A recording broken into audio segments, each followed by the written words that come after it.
Sziasztok, én Renato vagyok, ez pedig itt az új Samsung Galaxy Watch 8. Amikor a Samsung bemutatta a Galaxy Watch 8-at, egy dolgot ígértek, egy okosabb, vékonyabb, jobb okosórát. Anno a Galaxy Watch 7 tesztemben elmondtam, hogy a Samsung egy majdnem tökéletes órát tett le az asztalra. Most itt a Watch 8, és megmutatom, hogy a majdnem szót sikerült-e elhagyni. Kezdjünk!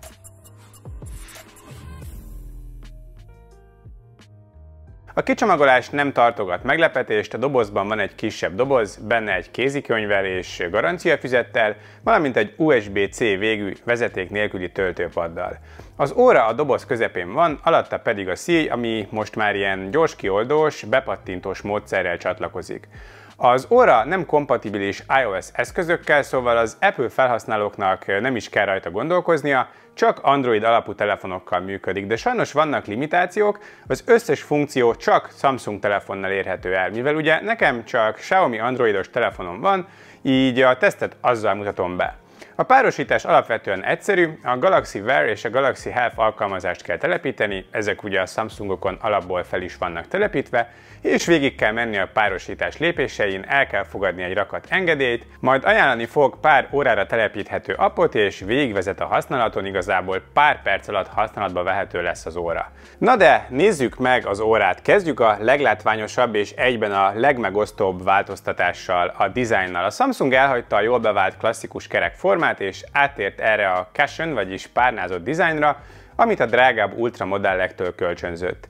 Ez egy egyben szögletes és kerek forma. Elsőre furcsa lehet, és a neten sokan fanyalogtak is miatta, mondván, hogy elvesztette a klasszikus óra jellegét. Megosztó az tuti. Instára is kitettem, szerintetek egyébként a régi jobb volt. A forma azonban egy nagyon is gyakorlati célt szolgál, ez a valaha volt legvékonyabb Galaxy Watch, mindössze 8,6 mm vékony a 9,7 mm-es Watch 7 ellenében, és ezt érezni is. A belső komponensek újrarendezésével a Samsung elérte, hogy az óra laposabban feküdjön a csuklón, nincsen az a tipikus púp az alján. Ennek köszönhetően alváshoz, edzéshez, egész napos viselethez ez tényleg sokkal komfortosabb. Alig lehet érezni, hogy ott van, és szerintem ez simán az eddigi legkényelmesebb okosóra, ami valaha is volt a kezemen. És itt jön a Samsung marketing húzása. Azt állítják, hogy mivel a párnázott dizájn és az új szíjrögzítés miatt az óra szorosabban és stabilabban illeszkedik a bőrhöz,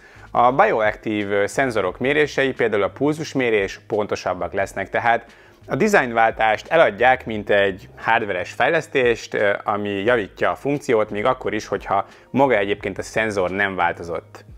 Okos húzás Samsung, okos húzás. De itt jön a design fekete leves, hogyha van egy fióknyi összegyűjtött standard 20 mm-es szíjad a korábbi Galaxy Watchokhoz, akkor van egy rossz hírem, dobhatod is ki őket. A Samsung egy teljesen új, saját szabványú, úgynevezett dinamikus szíjcsatlakozót vezetett be, bár a csere egyetlen gombnyomással történik, és valóban nagyon egyszerű, de szívás, hogyha vannak régről szíjaid, mert akkor mostantól kénytelen vagy Samsung specifikus vagy kompatibilis harmadik feles szíjak között válogatni. Anyagát tekintve egyébként szálcsiszolt, mat felületű Armor Aluminium 2-ről van szó idén is, a méretét tekintve pedig 40 és 44 mm-es változat létezik, a nálam levő az a nagyobb 44 mm-es változat. Na nézzük meg szemből a kijelzőt. A Watch 8 egy 50%-kal fényesebb 3000 nits Super AMOLED panelt kapott. Ez ugyanaz a fényerő, mint a csúcskategóriás Apple Watch Ultra, vagy a Samsung saját Galaxy Watch Ultra modellje esetében, de mit is jelent ez a gyakorlatban? A Watch 8 panelje nagyon fényes, teljes napsütésben is tökéletesen olvasható, ez egy valódi kézzelfogható fejlesztés, ami a kültéri használhatóságot egyértelműen javítja. Az Always On Display is profitál egyébként ebből a nagyobb fényerőből, a fekete alapú minimál óramutatós számlap is tökéletesen leolvasható a legnagyobb napsütésben is. Természetesen a színek gyönyörűek, a feketék mélyek, ahogy azt egy Super AMOLED technológiától megszokhattuk, és az zafírkristály üveg továbbra is hatékony védelmet nyújt a karcok ellen. A 44 mm-es modell 1,47 hüvelykes kijelzője 480x480 pixeles felbontással bír, ami tűpontos képet ad. Kijelzőben ez az óra csillagos ötös. Na most jöjjön az a rész, ahol a marketing lufi kipukkad, a hardware, mert hogyha a motorháztető alá nézünk, a Galaxy Watch 8 lényegében egy Galaxy Watch 7. Ugyanaz a 3 nanométeres Exynos V1000 processzor ugyanúgy 2 GB RAM-mal és 32 GB-os belső tárhellyel. A teljesítményre panasz persze nincs, csak hát na, nem változott semmi. A One UI 8 Watch felület az responsívan működik, az appok gyorsan indulnak, a görgetés pedig folyamatos, de a helyzet az, hogy a Watch 7 esetében is ugyanilyen gyors volt.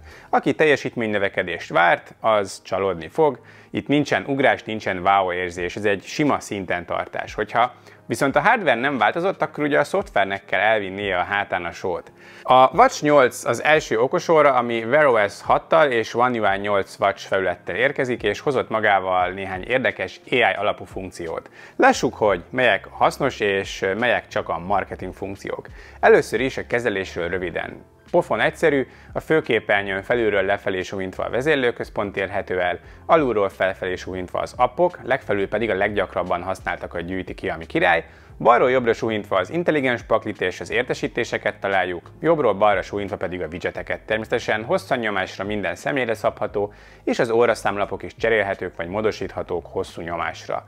A két oldalsó gomb azon kívül, hogy szenzorok is, többféle funkciót töltenek be. Dupla klikre a felső a megnyitott appok között vált, hosszan nyomásra a Gemini-t hozza be. Az alsó gomb pedig vagy visszagombként, vagy hosszan nyomásra a Samsung Walletként működik a mobil fizetéshez. Van egyébként Nowbar is, a háttérben futó alkalmazásokat láthatod buborékban, és van gesztusvezérlés is, például a már megszokott összecsípéses módszerrel. Az egyik legnagyobb szoftveres újdonság a Google Gemini integrációja, ami a régi Google asszisztenst váltja. Ez már nem csak egyszerű parancsokat hajt végre, tud egyszerű feladatokat is csinálni, mint mondjuk egy időzítő elindítása, de kipróbáltam egy összetettebb kérést, hogy játsz le valamilyen jó zenét YouTube Musicon, és indíts el egy futóedzést. A Gemini érti a kontextust és a komplexebb kéréseket is. A gyakorlatban ez gyorsabb és hasznosabb, mint valaha, bár néha azért még döcögős, és nem minden app integráció működik tökéletesen, de az irány az mindenképpen nagyon jó. És itt van a funkció, amire senki sem várt, de megkaptuk, az antioxidáns index. Az óra a bioaktív szenzor segítségével megméri a bőröd karotinoid szintjét, és megmondja, hogy egyél több gyümölcsöt. Az Engadget tesztelője például egy egész napos antioxidáns kúra után rosszabb eredményt kapott, mint előtte. Hát én is kipróbáltam egy antioxidánsokban gazdag napi kajálás után, és az eredmény alacsony. A javaslat: egyél több zöldséget és gyümölcsöt. Hát, kösz Samsung. Érdekes kísérlet, de egyelőre ez inkább tűnik játéknak, mint egy komoly egészségügyi funkciónak. Ami viszont sokkal hasznosabbnak tűnik, az az érrendszeri terhelés mérése alvás közben. Ez hosszú távon adhat visszajelzést a szív- és érrendszeri egészségről, figyelve az artériákra nehezedő nyomást. Az új AI alapú lefekvési útmutató pedig elemzi a napodat és az alvási ciklusaidat, majd javasol egy ideális lefekvési időablakot. Ez már egyébként valóban hasznos segítség lehet a jobb regenerációhoz. A sportolóknak szánt nagy újdonság a futóedző, egy 12 perces felmérőteszt után felméri a fittségi szintedet egy 1-től 10-ig terjedő skálán, és személyre szabott edzéstervet készít, például egy maratonra. Én például a 3-as vagyok, és ehhez mérten elkészített nekem egy futótervet. Kezdőknek ez egyébként motiváló lehet, de a komoly futók valószínűleg maradnak a bevált eszközeiknél, mint például a Garmin vagy a Polar. A Dual Frequency GPS az egyébként továbbra is alapvetően egészen pontos helymeghatározást biztosít, de azért látható, hogy néha isteni képességekkel a vízen jártam vagy átvágtam egy épületet a futás közben.